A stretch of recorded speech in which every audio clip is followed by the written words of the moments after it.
My understanding is what we're doing today is we're doing the 20th century, and we're pulling it all together. That's my assignment. So we should be able to do that in an hour. And so as much as possible, I want us to make this a conversation. So just be ready. I might turn on you at any point and ask your thoughts about any of this, because what we're doing is actually very useful. When they asked me to do this, I jumped at the chance, because this is supposedly what we teach people to be able to how to do. If you can think historically and sort of know how the pieces fit together.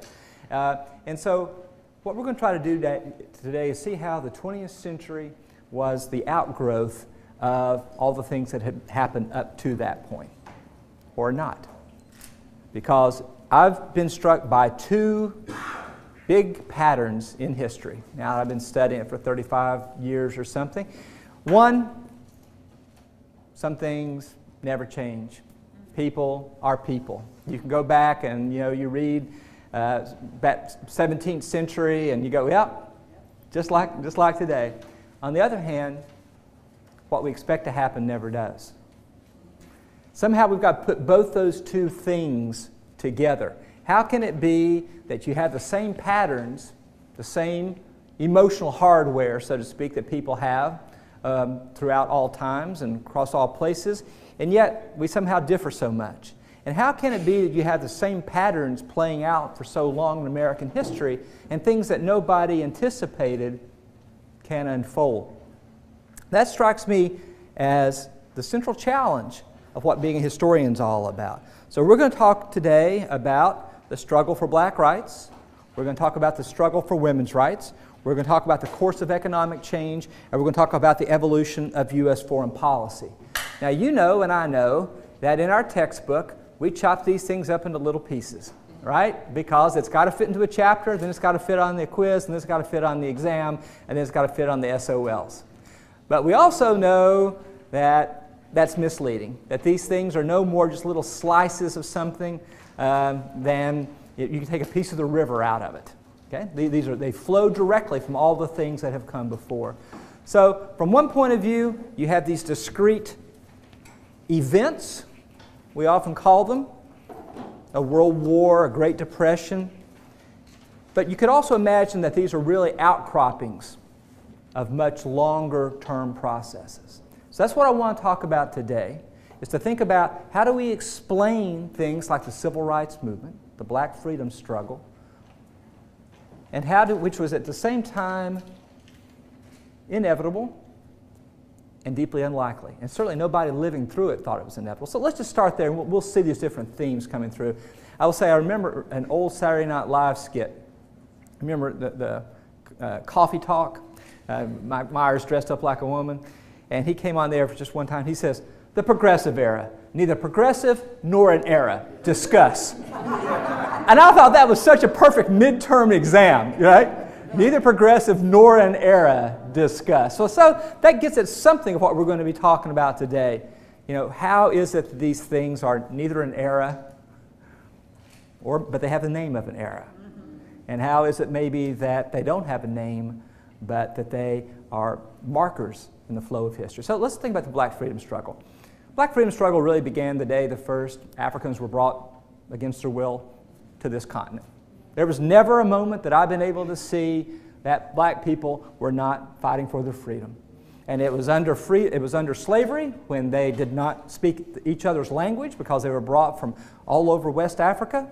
And it continued as an African-American culture emerged, and as the sex ratio evened out in the 18th century and the population began reproducing itself, and a uniquely African-American culture began to emerge. And you go back and look at the records, the one thing you're going to find is that people held in slavery never accepted it. You will see that there was always the running away, always the breaking of tools, always the resistance, always the violence. And so you could argue that the civil rights movement had been going on for 400 years by the time it came. Under slavery, and we need to remember, this is a little bit hard for our students to remember. People tend to think sometimes about slavery as just what we call the antebellum era. And those of you who are here for our Civil War thing know that we don't use that word because it's always the antebellum era. We just don't know when the next war is. And the same way that we're not organizing our lives around some war we don't know is coming, neither did people in the 1840s and 50s. Okay? So we got to put that element of surprise there. But slavery, by the time of the American Civil War, had existed for longer than the Civil War has passed from us. Slavery had been here for 200 years by the time the Civil War came along. 250 years. So the United States had lived with slavery, accepted it, the whole country had embedded it into its fundamental structures for 250 years, and then it's suddenly gone.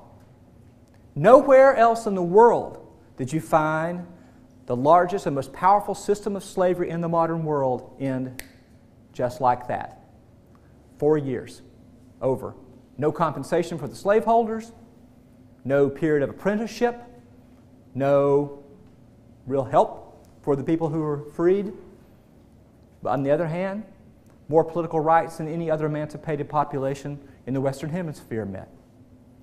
So you already have this anomalous situation because what's unusual about American slavery? It's the only enslaved population that reproduced itself.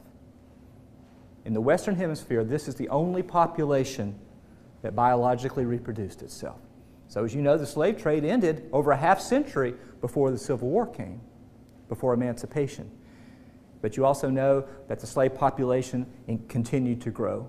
And you may also know that Virginia was the largest enslaved population at the time of the Civil War, and that about 500,000 people lived in slavery here at the time of the Civil War.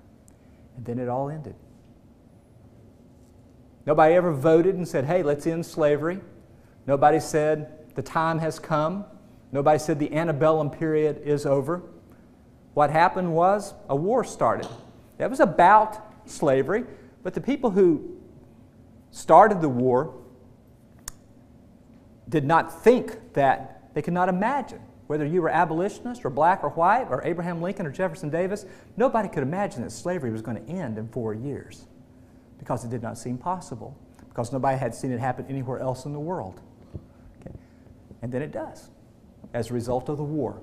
The war begins. Lincoln realizes that in order to end slavery, in order to defeat the Confederacy, he's going to have to destroy slavery.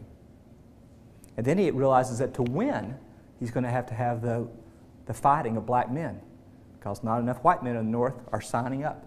Without black men, the Civil War would not have been won by the North, and slavery would not have been brought to an end. But when it does come to an end, then, as a result of the war, there's nothing in place whatsoever to replace it. There's no help in place. Reconstruction comes, bless you, comes and goes for a short period. But generally, the formerly enslaved population are entirely on their own for the next 100 years. And the freedom struggle never stops, not for a moment. And so then you have the paradox of this enslaved population that's coming into freedom more abruptly than any other population in the Western Hemisphere, ends up being the most successful emancipated population in the Western Hemisphere. And just think about it. Today, the African American purchasing power is greater than, like, I can't remember what the number on this is, but it's more than many, many nations. Okay? Just what African Americans in this country alone have. And you can look around here and know that by 1910, I still find this an amazing statistic, I've been saying for 20 years. By 1910, 80% of the black families in Virginia owned their own land. From 0 in 1865 to 80% in 1910, with nobody giving them anything. Did you say 8? 80. Can you believe that? Now, what they often owned, they called it the spare ribs and backbone. You know, it was the land that white people didn't want, but it was enough to have a home. It was enough to have the home place. It was enough to have something where they couldn't come and take it away from you. So you'd often have to go out and share a crop on somebody else's land, or go out and work in the oyster beds or work in the tobacco factories, but you would have your own place. That strikes me as a miracle. And this is the same time that the white population, the rural population, is losing land. So at the time of the Civil War, something like 70% of white farmers owned their own land, but by the 1930s, only 30% do. So you got this fact of, and of course right here in Richmond, Jackson Ward, one of the most successful black business districts in the United States, and thus in the world, right here in our own backyard. We all know about Maggie Walker making that out of that, but she's not coming out of nowhere. She's coming on a strong entrepreneurial black tradition.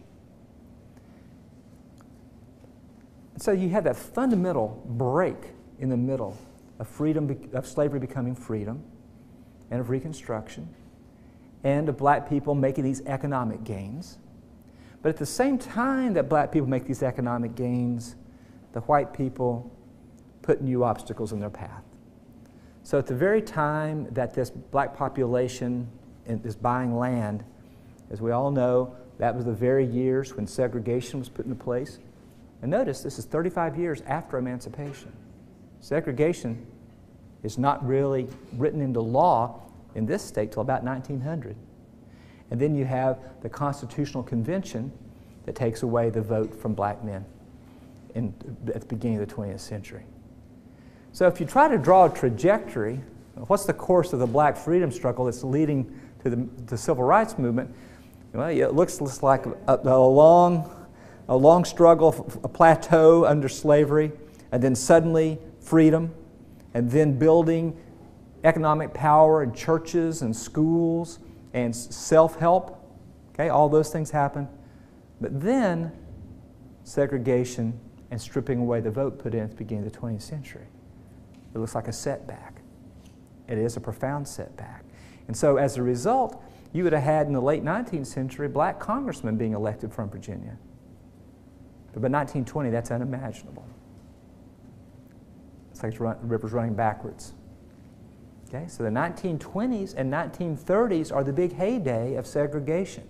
And once white people discover that they like this idea of hedging in all this black ambition and hard work and accomplishment and labeling everything white and colored and holding things in place and labeling every railroad car and every movie theater and every water fountain and segregating the books during summertime from the black and white schools, and obviously segregating the schools and the Bibles that people swear on in the courthouse. That's more in the 1920s and 30s than it would have been in the 1870s and 1880s. So you have this strange thing of segregation being a new thing. So you think, that sounds, if that's a river, you know, people maybe know the famous book of Vincent Harding, There Is a River. That's a river with a lot of rapids in it, and a lot of falls and pools. It's certainly just not unbroken, and it certainly, and it can seem to almost stop sometimes, and then suddenly rushes ahead. So World War II comes along. We'll talk about that in a minute. And when it does, here in Virginia, segregation has never been tighter. And you have offices that are dedicated to tracing people's racial purity. And they go in and they make people register their racial history to make sure that there's no mixing of black and white and of red. Okay? And it becomes, you wonder where the American Indian tribes that lived here for thousands and thousands and thousands of years before any of the stories we're talking about now began, they were kind of written out of the story because they'd intermarried with black people. If Indians did that, you're not Indian anymore, you're black. And you're to be segregated and controlled. So the Racial Purity Act, and there's an entire office that does this. And he'll write, and he's sitting there with all these genealogical records, and he'll write letters to people if he discovers they're getting ready to marry someone he considers African American. So that's what it's like in the 1920s and 30s, right here in Virginia. If you told somebody, hey, you're getting ready to see the other big break in American history, the greatest moral victory in our history, the Civil Rights Movement, it would have seemed pretty far removed. Now, 1920s and the 30s, John Armstrong, editor of the Afro-American, the predecessor to the Free Press, downtown Richmond, just never gave up, just constantly fighting week after week after week against this disfranchisement, against this segregation, against this injustice. But I don't believe even he would have thought about what was getting ready to happen. Now, there are white people in the 20s and 30s who say, this has got a stranglehold on us. This segregation is killing Virginia. It's killing the South, as well as being unjust, unchristian. We should ameliorate it. We should find ways to work together. And so you find groups that are reaching out, that are trying to come to some kind of understanding. And of course, individual blacks and individual whites are finding all different kinds of ways to be human to each other because they don't really have any choice. But the state, the institutions, are ever more dedicated to keeping black and white apart. And the bird machine, the great political power to which we have statues, is built on this segregation. And the sad thing is, too, that what happens is that by not allowing black people to vote, that democracy is smothered for white people in Virginia, too. By the 1920s, you only have about 20% of the electorate bothering to vote. What's the point? The Democrats run everything. There's no reason to have a Republican Party. And so it just becomes a big machine. So it looks pretty much under control. You got a political machine, powerful with great seniority in Washington. You got everything labeled white and colored. You got all the political power in the hands of a few people. You've got economic power in the hands of white people, of hiring and firing and employing. But then, as we know, just like slavery suddenly ended, the beginning of the Civil Rights Movement comes. Now we know one of the places that it begins is in the New Deal, in which there's a language, not unlike today with President Obama, of talking about greater equality. But we also know that Franklin Roosevelt wouldn't sign a bill to stop lynching. We also know that the public works programs are segregated. So on one hand, you got one foot on the accelerator. It looks like they're doing things with Social Security and unemployment and things like that that are a benefit to all people of lesser means regardless of the race. On the other hand, segregation seems firmly impressed. And then World War II comes along. And once again, the United States needs black men to fight and needs black women to be in the factories. And in one of the amazing things about American history, as always, black people step up to a country that has been unfair to them for generations and fights for their country in World War II, just like they had in World War I.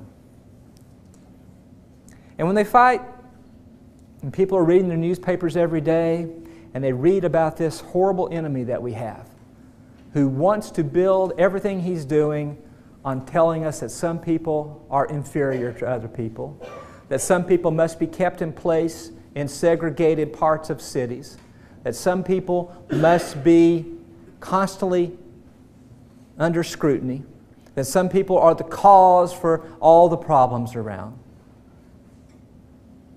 And a new word enters American history, and you may be surprised to know this is the first time it's really widely used: racism. It's a 20th century word. In many ways, a 20th century concept. And the idea, it's interesting, of course, that we first use it to describe somebody else.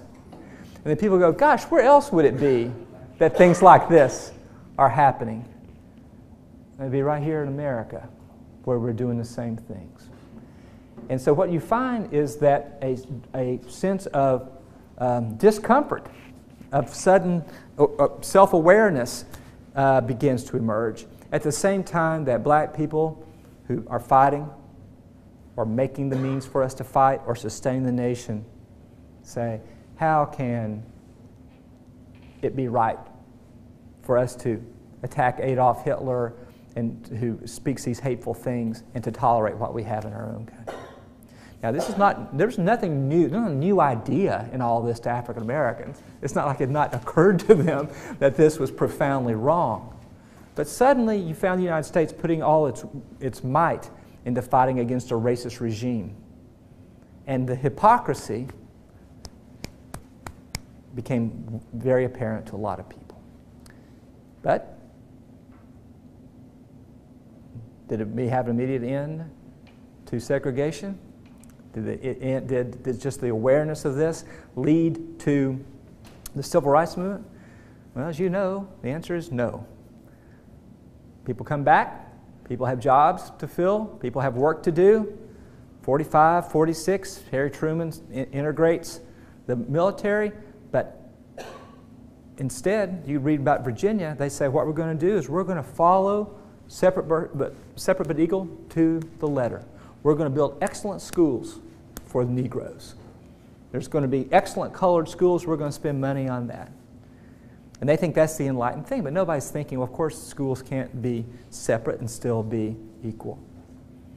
And then in 1951, right here in Virginia, in the event that's memorialized on the Capitol Square now, as of last summer, a 16-year-old girl, Barbara Johns, says, our school looks nothing like equal here in Farmville. Let's march down to City Hall. Now, she's not marching to end separate but equal. She's not marching to end segregation, because just like it seemed impossible to end slavery in 1861, it seems impossible to a lot of people to end segregation. The whites hold all the cards in the South in 1951. Where in the world is leverage going to come from? And the white North certainly doesn't seem interested. They haven't lifted a finger for 100 years now since emancipation to stop the South from putting in segregation or disfranchisement. Matter of fact, the North and the Supreme Court actually makes it possible for all this to happen. So why does the civil rights movement emerge in the early 1950s then? Our textbooks say it's because of World War II, but that doesn't have immediate consequences. It happened because black people made it happen. And what did they draw on? So after Barbara Johns marches down to the city court and gets all her, and she did mislead her principal, which as a president now I find unfortunate, but I guess it's for a good cause, and got him out of the building, and then all the students marched down there. And then Oliver Hill says he'll take on the case, but only if they don't just fight for a better school, which was the original purpose of all of this, but rather to combine that case with other ones that are merging around the South, here from Virginia, all the way to Topeka, Kansas, and combine them in Brown versus Board of Education.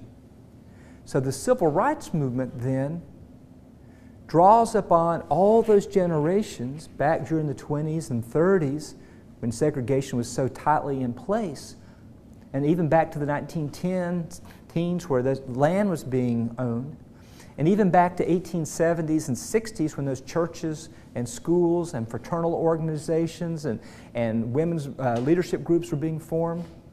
And without those roots that had been growing during the very hard times when there seemed absolutely no hope of getting from beneath this yoke.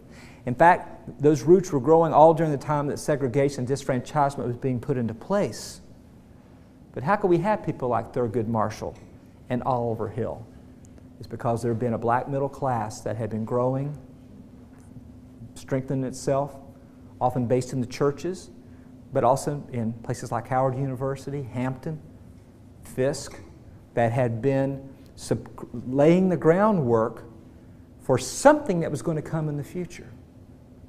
So if you didn't have African American lawyers ready in the early 1950s to use the laws of the nation to fundamentally change the laws of the nation, you wouldn't have had that happen. But if you'd not had a broad black middle class, you wouldn't have had the other things that happens. Now, your students all know about Rosa Parks. Okay, what's the story there? Well, she was already associated with the NAACP. It wasn't just like she suddenly decided one day not to give up her seat on the bus. And she was, we talk about her being a seamstress, but she was from a middle class family. And who's this Martin Luther King guy, right? Third generation minister, gone to Boston University, married woman from Boston, come back in this upper middle class black neighborhood in Atlanta, and then goes to Montgomery. Also drawing on that strong tradition that had gone back generations to be able to have the education, the political eloquence, and the knowledge of world history. Mahatma Gandhi, okay? So in the same way that world history in the case of Hitler, begins to dislodge and plant a doubt in the minds of many white Americans that this segregation thing could possibly be justified. Now you also have the idea of world history of King drawing on this thing that seemed nothing could be farther removed, you'd think, from the rural South than Gandhi and the anti-colonial struggle against the English. But then that's what's happening. Who would have predicted that? I can tell you for sure that what's going to happen after World War II, that they're going to draw on Indian ideas to end this. Well, of course not. But where do those Indian ideas resonate? In the black churches. Had the black churches been a force for resistance and struggle against segregation? No. Okay? They had not been. They had been a source of strength. They'd been a source of pride. They'd been an anchor in people's deepest identity. But black preachers were not considered to be radicals. Black preachers were considered to be kind of going along, right? And so you would not have predicted that what came to be the case, these deep wells of Afro-American Christianity, which had been made fun of by Booker T. Washington and W.B. Du Bois for being so conservative, would be transmogrified into the greatest source of strength by this black middle class going into the churches, using these ideas of nonviolent resistance. So on one hand, the black freedom struggle had been going on unbroken now for 300 years. On the other hand, it's completely unpredictable that the elements of it could not have be combined. Then you get to these things, you know, well, what if King had not been in Montgomery? What if they just had that boycott? Think of how it is that this all begins. What is it that they do to get their power? They say we're going to use our power as a consumer to not ride the bus. Now, why is that a big deal? Because you're bringing the bus company to its knees. And they refuse to shop in these stores that won't let them try on clothes. Okay? They say, we'll just boycott you. Well, if they hadn't already been buying stuff, if they hadn't already been building middle class, they would have had no economic power to do that. So you all know how the textbooks always want us to divide up Booker T. Washington against W.B. Du Bois. You can hear what nonsense this is, right? They didn't think that.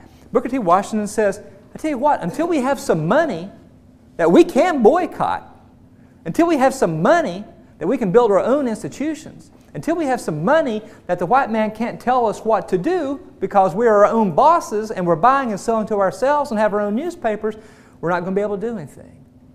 And Du Bois says, until we have political power, we're not really going to be able to change anything, but what we need to focus on is education. Well, you can see they were both right. If you hadn't had the talented 10th, you would not have had the Civil Rights Movement when you did. But if you'd not had a strong black middle and working class who was willing to use its economic power as the main engine to drive the early Civil Rights Movement, you would not have had it either. So maybe rather than just thinking of one river, just think of all these different tributaries that are flowing into all this. Now, let's tell ourselves a story a little bit, and you know what happened. So you got 51, Farmville, 54, Brown v. Board. Then more years go by. Name me a big political event, the Civil Rights Movement in 1958, 59, and then students, 1960, come in the sit-ins. Another layer on top of all this. So the Civil Rights Movement, which sounds like it's sort of like a parade or gathering all this force, in fact, is quite discontinuous. It tends to be long periods of delay as the white South stalls every way they can. All of you know about massive resistance, right, in which they just shut down the schools rather than go along with the federal power. And think about what are the counter sit-ins too.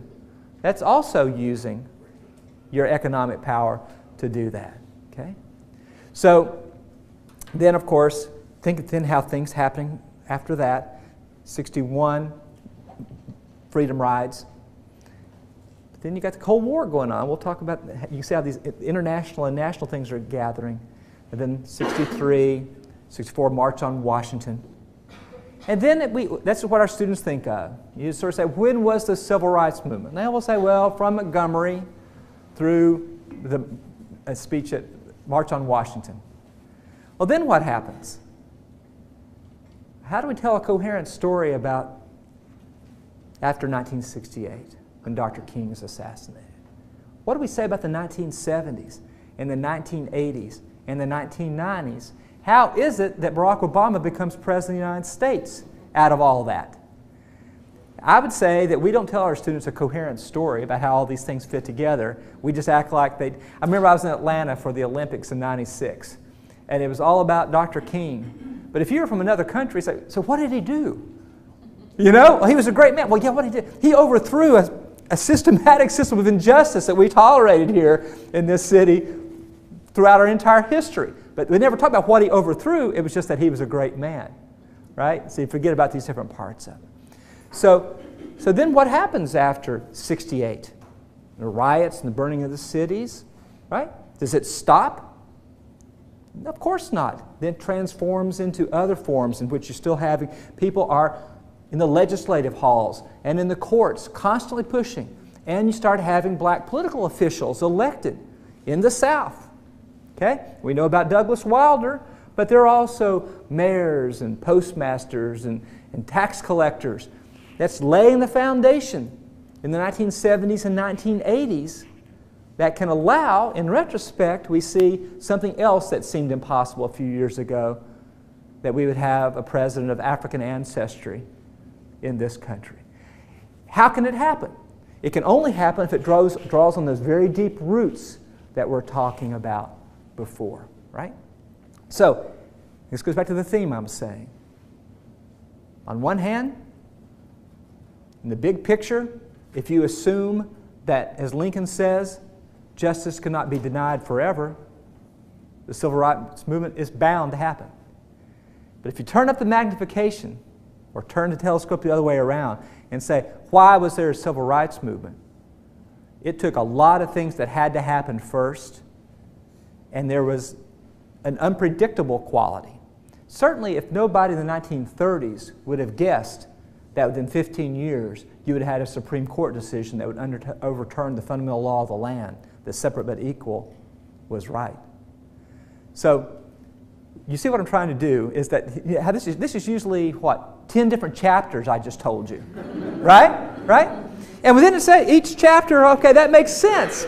But it's like you take the stuff out of this box and lay it all out there. Whoa! That's a different story. So what I would say that any time that we're trying to explain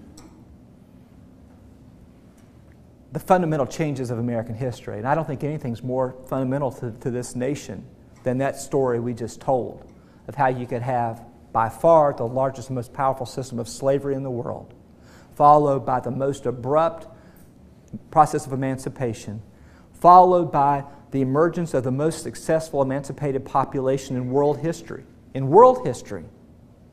And we're all struck by, the enduring poverty and injustice of African Americans, but despite that,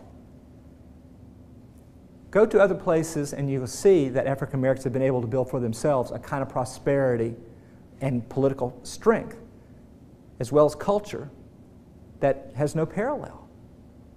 And then all of that force is then captured by lawyers like Hill and Marshall, political leaders like King, or religious leaders, really moral leaders like King, articulated in a different voice by Malcolm X, again drawing on. So now we have black Christianity, okay, we know about that, but then suddenly you have India coming in, and now you're having Islam coming in. Malcolm X, right? That's what he's doing. He's trying to step outside of the Christian tradition to say, let's look at it from another perspective, from this religious perspective, and you'll see that as a way to shake things loose. Then the growth of the political power, all at the same time that with every new step forward,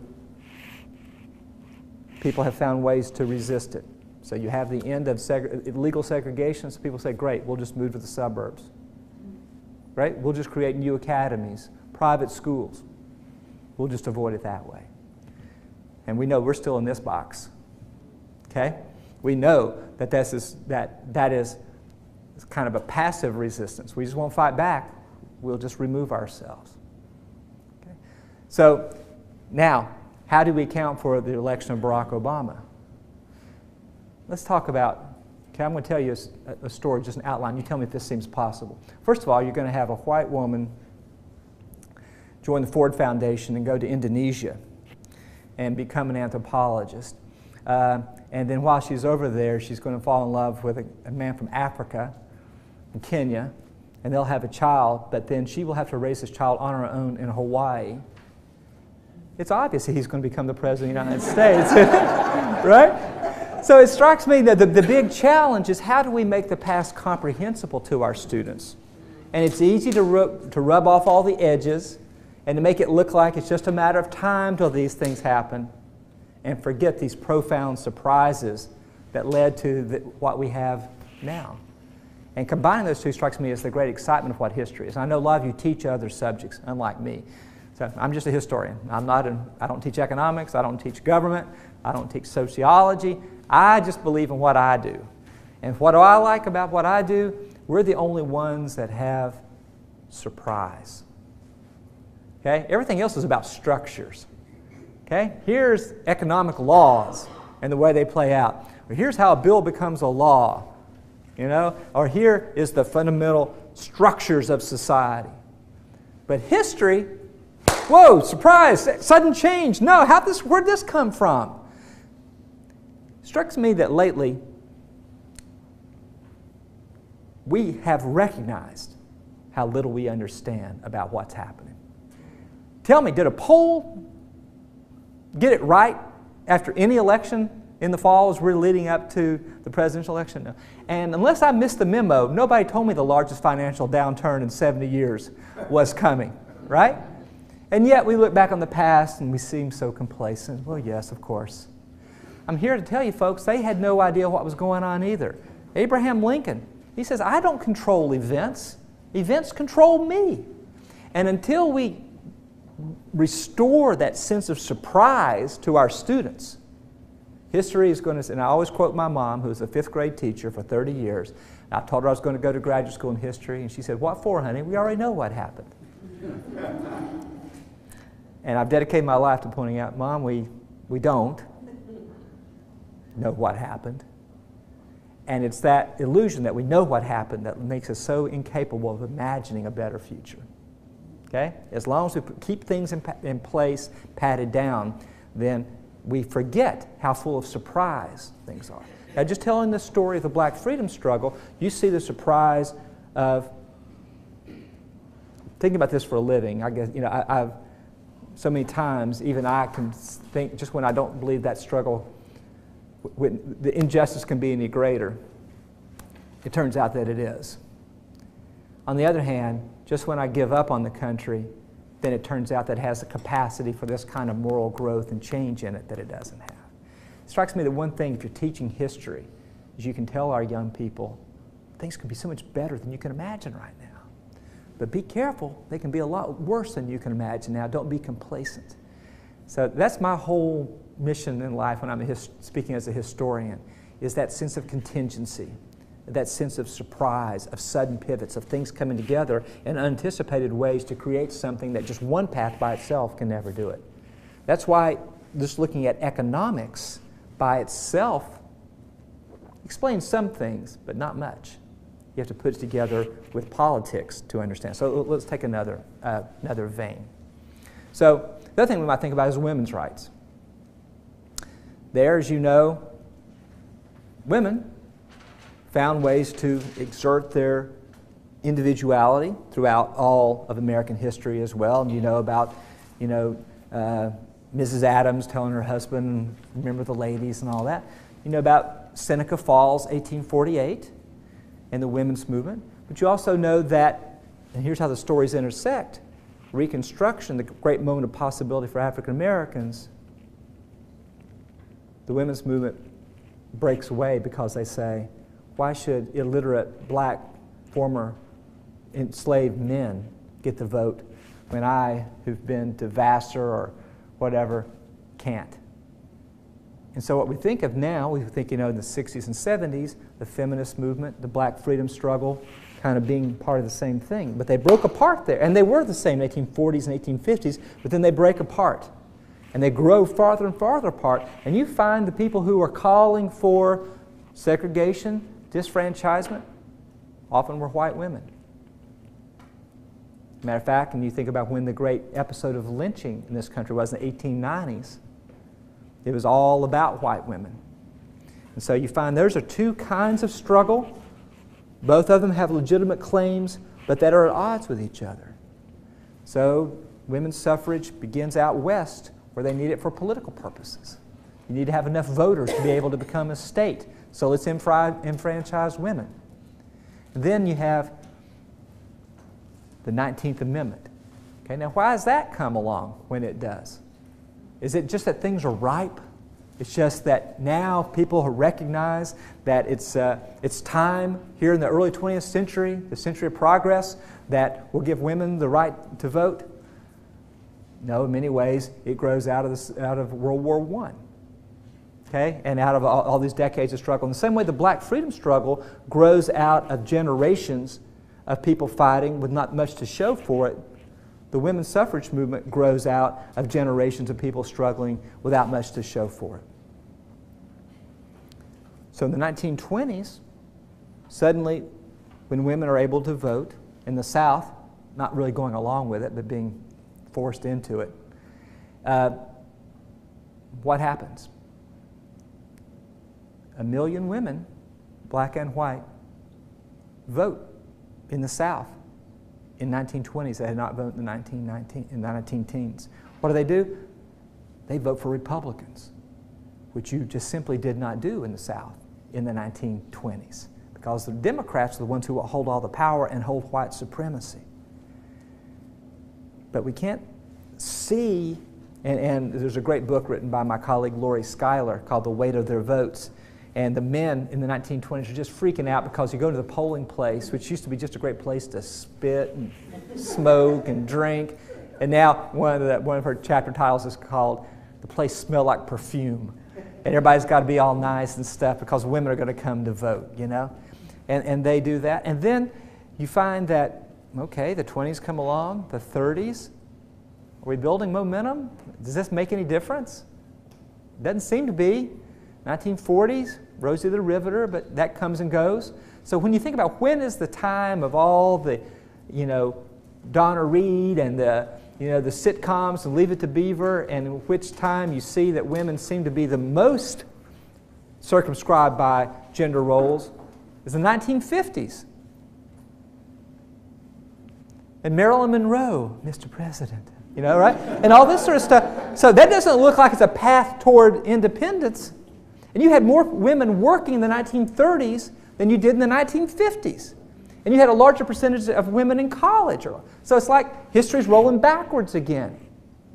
But then suddenly it twists around in the 1960s, and women who had been involved in the black freedom struggle find a new commonality. And they say that if it's wrong for people to be oppressed by the color of their skin, it's also wrong for people to be oppressed just by what sex they are. And so the women who lead the women's movement of the late 60s are often veterans of the freedom struggle for black Americans. And then they grow out of all that. Now, so you got to keep that in mind, okay? So there's another story that's hardly just a straight line. Progress! Getting better all the time. No, it starts, and then it fizzles out, then it's just flat, then nothing happens, then it goes backwards, and then it shoots forward. Okay? Because I know I teach freshmen here now, and all their papers have to end with the statement like, and thus Americans struggle forward to create a... And I said, come on. No, sometimes they do. A lot of times they don't. You can't say things are getting better in that regard. So the women's movement grows out of the black freedom struggle as well. You couldn't have predicted that because you couldn't predicted the civil rights movement. Okay, so you can see that these things are both drawing back from deep in the 19th century, and without the changes of the 19th century, they could not have happened. But there was nothing in the 19th century that made them inevitable to happen in the 20th. Okay, let's think about economic change. The chapters that I hate the most in textbooks are the ones about industrialization and urbanization. Anything that's an "ization" is a bad idea. It's unhistorical. It's like, okay, we're going to start industrializing, and it makes it, right? And it goes forward. And it's like, yeah, urbanization. Well, let's look at Richmond. What's urbanization mean, right? First of all, it takes them forever to get up here to the falls. You know, it's like 100 years from the time there's European settlement. Is it time to start Richmond? Yeah, it's late 18th century. Okay, let's go ahead and do that. And then it suddenly lurches forward. And here's a quiz that I gave at the sesquicentennial thing, I think. What was the major crop in Virginia in 1860? Wheat. Most enslaved people grew wheat. Okay? And that's why you take the canal walk, you're walking under mills, grist mills, right? And what were they doing? They were selling it to South America. So Virginia wheat grown by enslaved people, brought to Richmond, milled, put on ships, taken down the James and sent to South America. Okay? Tredegar Iron Works, one of the more advanced iron production facilities in the United States, making railroad locomotives. You got to be pretty good to make a locomotive that complex out of all that. And so why is Richmond the capital of the Confederacy? It's not because it's somehow the most southern. Matter of fact, a lot of people say this place seems to be crawling with Yankees, and crawling with Irishmen, and crawling with Germans, and crawling with Jews, and crawling with free black people. So it becomes the capital of the Confederacy because it's the most northern city, because it's industrial. That makes sense. So they think we'll be like the Boston or the New York of this new nation, the Confederacy, which by itself is going to be the fourth richest economy in the world, which already is. At the time that the Confederacy was created, it's the fourth richest economy in the world. And so Richmond, which now we know the burden that we all carry about being the capital of the Confederacy and being old-timey and all that, becomes that because it's so modern. Then the economic change, you may have heard the place was burned, and then it goes into long periods. But look where all the big buildings are out there now. Look at Monument Avenue. Somebody had some money around the turn of the century. There's a lot of buildings. Where does this come from? It comes from tobacco. Because Richmond is the place where they invent a machine that can make 100,000 cigarettes a day, the Bonsack machine. And then cigarettes are the first mass-produced products that have like little cards they give out, like in bubble gum. That's invented for cigarettes. And mass advertising is developed for cigarettes. So Richmond gets rich off tobacco, but not from Thomas Jefferson's era, but rather in the late 19th, early 20th century. And so Richmond's doing pretty well in the 20s and 30s and the 40s and 50s. And then they have a great idea. Let's put an interstate through it. Let's just tear the dickens out of all these African-American neighborhoods like Jackson Ward that are flourishing and build these suburbs. And we know what happened.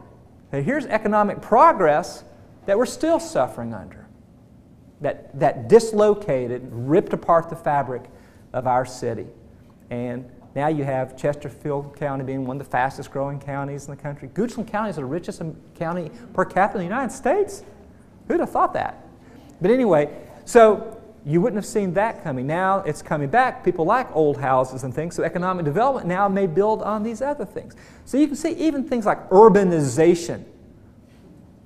What does that mean? It means making cities, but cities are unmade and remade as much as anything else. So we're thinking about economic history. It's not just this line of progress or development or modernization or whatever. It doesn't work that way. Right now, Richmond used to be a lot more industrial than it is now. So you're having de-industrialization. So when you think about all of American history, it can't just be that we start out as farms and end up as industrial cities, which I'm afraid is what our textbooks make it sound like. Doesn't it? I'm glad to see people nodding. Also, as annoyed as I am about all that, that just makes me mad. Because what it does is you can't explain all the things that have happened if you just imagine that we're going from rural to urban. Or that there is such a thing as a city that just develops. Now, this helps explain something else. So you have to talk about the Great Depression, right? Which suddenly looks different than it did 2 years ago. When you're teaching about the Great Depression, back in old times when they didn't know how to run the economy, you know, those fools let the things fall apart. Now we've got complete control with the Federal Reserve and all these sort of. And of course, now we suddenly see that we didn't know what we were doing either. And with every kind of computer and things that look as if they're creating stability and sort of spreading the risk around so much, it sounds like nothing like so much as the 1920s in our textbooks. Those fools are out drinking gin out of bathtubs and doing the Charleston and buying all these stocks and inventing electric vacuum cleaners, and everybody's getting radios in their cars. Look at the 1990s. People driving SUVs and, you know, you can get all this stuff. But what ties it all together? You could argue the same reason that you had the Civil War, the Great Depression, and whatever this is we're going through right now, all had their origins in the same thing. Sudden changes in communication. At the time of the Civil War, the telegraph is only about 15 years old. And the telegraph, compared to what was before, makes the internet look like nothing compared to what was before here. We had long-distance telephones, all that sort of stuff. But the telegraph, suddenly you could communicate across the Atlantic Ocean instantaneously. And railroads, which have also been around only about 20 years, about the length of the internet now, suddenly, for the first time in human history, you could go faster than a horse or a boat could take you. You could go 25, 30 miles an hour, which sounds funny to us, but when you could go 4 before that for a little while, this is a fundamental. What does this mean then? Is that you can imagine a brand new nation that's going to stretch from Virginia to Texas, that's going to cover something the size of continental Europe, that's going to be based on slavery, that's going to declare its own freedom. How could you imagine that? Because it's all tied together by telegraphs and railroads, and it's all woven together. These people don't know each other. It's all tied together in that way. And when you find out that something that somebody says up in Massachusetts that you read about the next day in Richmond, and you just get mad, and this John Brown guy comes out, and all of a sudden you find bells tolling all across the north in mourning, that couldn't have happened until you'd had a telegraph spreading all the news in the newspapers everywhere. Then the 1920s, started having these new developments of the radio and the automobile, tying all these different kind of things together. And markets, the United States is out with these cigarettes, selling them all over the world, tied into this market. And it just looks like there's so many great investment opportunities that people start piling on more and more until it collapses like a house of cards. And we know in our own time, the internet, suddenly you can be trading all around the world all the time, looking for slight imbalances in Indonesia or Russia and natural gas prices that you can exploit those and things. That's how you can make a lot of money. And it ties things together, but what that means is once things begin to unravel one place, they unravel all over the place. So rather than thinking about the 1920s, prosperity, the 1930s, depression, the 1950s, prosperity, and there were huge recessions in the 1950s. The 1960s, protests and long hair and stuff. I don't know what happens. But the 60s were laying the foundation for all the inflation of the 1970s. And there's a book about the 1970s called It Seemed Like Nothing Happened.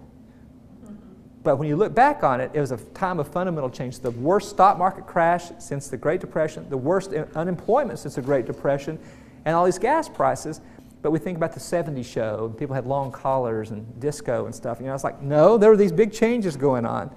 And then when the 80s and 90s and dot-com boom comes along, all those things are building on the things that came before. But in many ways, we've never really recovered from some of the dislocations of the 1970s.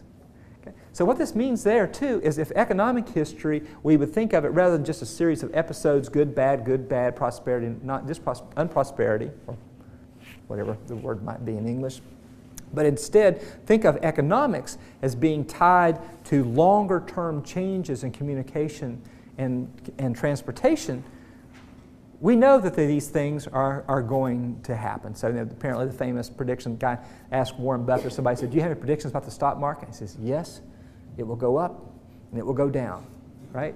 But we look back now, suddenly, that something that seems so isolated and unique, the Dust Bowl and John Steinbeck and the Great Depression, now you can see, whoa, maybe this is not just one isolated episode, but it's a part of the global capitalism. And this is the way it's going to work, and we're going to keep having these things going on.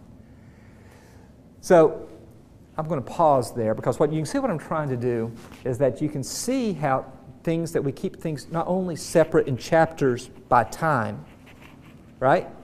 But we also keep things separate in chapters by topic. So I learned when I was working on the first edition of my textbook, I learned a word from a high school teacher who said, yeah, we always laugh about how they brown page people. Separate, you can't really figure out how to put them in the story, so you just put them on a brown page with a picture and thing.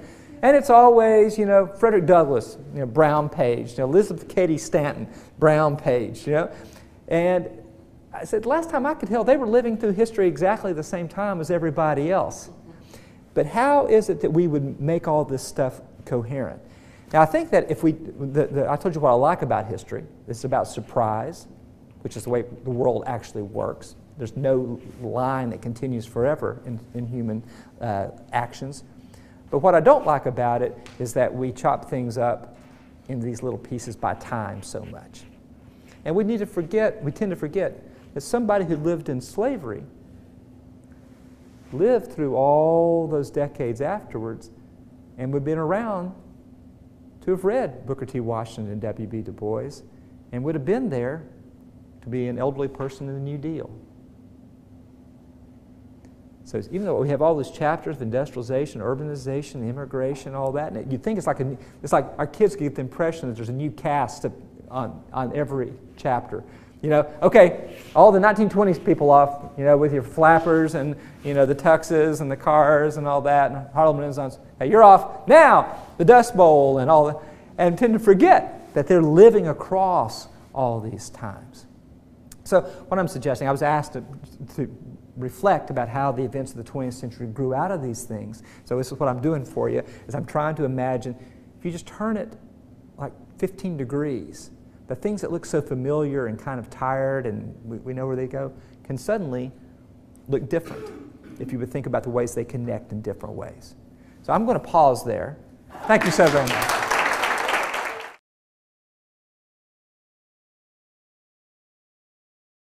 The whole country had embedded it into its fundamental structures for 250 years, and then it's suddenly gone.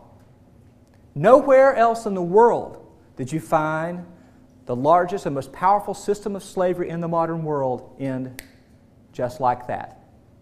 4 years, over. No compensation for the slaveholders, no period of apprenticeship, no real help for the people who were freed. But on the other hand, more political rights than any other emancipated population in the Western Hemisphere met. So you already have this anomalous situation, because what's unusual about American slavery is the only enslaved population that reproduced itself. In the Western Hemisphere, this is the only population that biologically reproduced itself. So as you know, the slave trade ended over a half century before the Civil War came, before emancipation. But you also know that the slave population continued to grow. And you may also know that Virginia was the largest enslaved population at the time of the Civil War, and that about 500,000 people lived in slavery here at the time of the Civil War. And then it all ended. Nobody ever voted and said, hey, let's end slavery today. It's to think about, how do we explain things like the Civil Rights Movement, the Black Freedom Struggle, and which was at the same time inevitable and deeply unlikely. And certainly nobody living through it thought it was inevitable. So let's just start there, and we'll see these different themes coming through. I will say, I remember an old Saturday Night Live skit. Remember the coffee talk? Mike Myers dressed up like a woman. and he came on there for just one time. He says, "The progressive era, neither progressive nor an era. Discuss." And I thought that was such a perfect midterm exam, right? Neither progressive nor an era. Discuss. So that gets at something of what we're going to be talking about today. You know, how is it that these things are neither an era, but they have the name of an era? And how is it maybe that they don't have a name, but that they are markers in the flow of history? So let's think about the Black freedom struggle. Black freedom struggle really began the day the first Africans were brought against their will to this continent. There was never a moment that I've been able to see that black people were not fighting for their freedom. And it was under slavery, when they did not speak each other's language because they were brought from all over West Africa. And it continued as an African American culture. The same patterns, the same emotional hardware, so to speak, that people have throughout all times and across all places. And yet we somehow differ so much. And how can it be that you have the same patterns playing out for so long in American history, and things that nobody anticipated can unfold? That strikes me as the central challenge of what being a historian is all about. So we're going to talk today about the struggle for black rights. We're going to talk about the struggle for women's rights. We're going to talk about the course of economic change, and we're going to talk about the evolution of U.S. foreign policy. Now, you know and I know that in our textbook, we chop these things up into little pieces, right? Because it's got to fit into a chapter, then it's got to fit on the quiz, and then it's got to fit on the exam, and then it's got to fit on the SOLs. But we also know that that's misleading, that these things are no more just little slices of something than you can take a piece of the river out of it. Okay? They flow directly from all the things that have come before. So from one point of view, you have these discrete events, we often call them, a world war, a Great Depression. But you could also imagine that these are really outcroppings of much longer term processes. So that's what I want to talk about.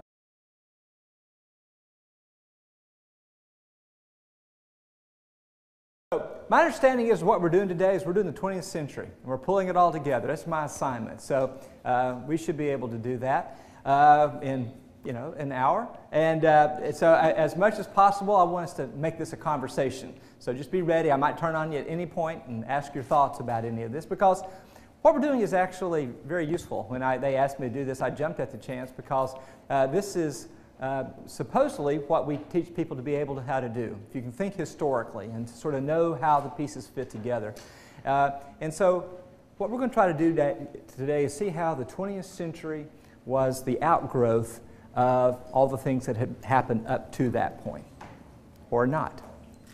Because I've been struck by two big patterns in history. Now, I've been studying it for 35 years or something. One, some things never change. People are people. You can go back and you read that 17th century and you go, yep, just like today. On the other hand, what we expect to happen never does. Somehow we've got to put both those two things together. How can it be that you have emerged, and as the sex ratio even out in the 18th century and the population been reproducing itself, and a uniquely African American culture began to emerge? And you go back, you look at the records, the one thing you're going to find is that people held in slavery never accepted it. You will see that there was always the running away, always the breaking of tools, always the resistance, always the violence. And that, so you could argue that the civil rights movement had been going on for 400 years by the time it came. Under slavery, and we need to remember, this is a little bit hard for our students to remember. People tend to think sometimes about slavery as just what we call the antebellum era. And those of you who are here for our Civil War thing know that we don't use that word because it's always the antebellum era. We just don't know when the next war is. And the same way that we're not organizing our lives around some war we don't know is coming, neither did people in the 1840s and 50s. Okay? So we got to put that element of surprise there. But slavery, by the time of the American Civil War, had existed for longer than the Civil War is passed from us. Slavery had been here for 200 years by the time the Civil War came along. 250 years. So the United States had lived with slavery, accepted it.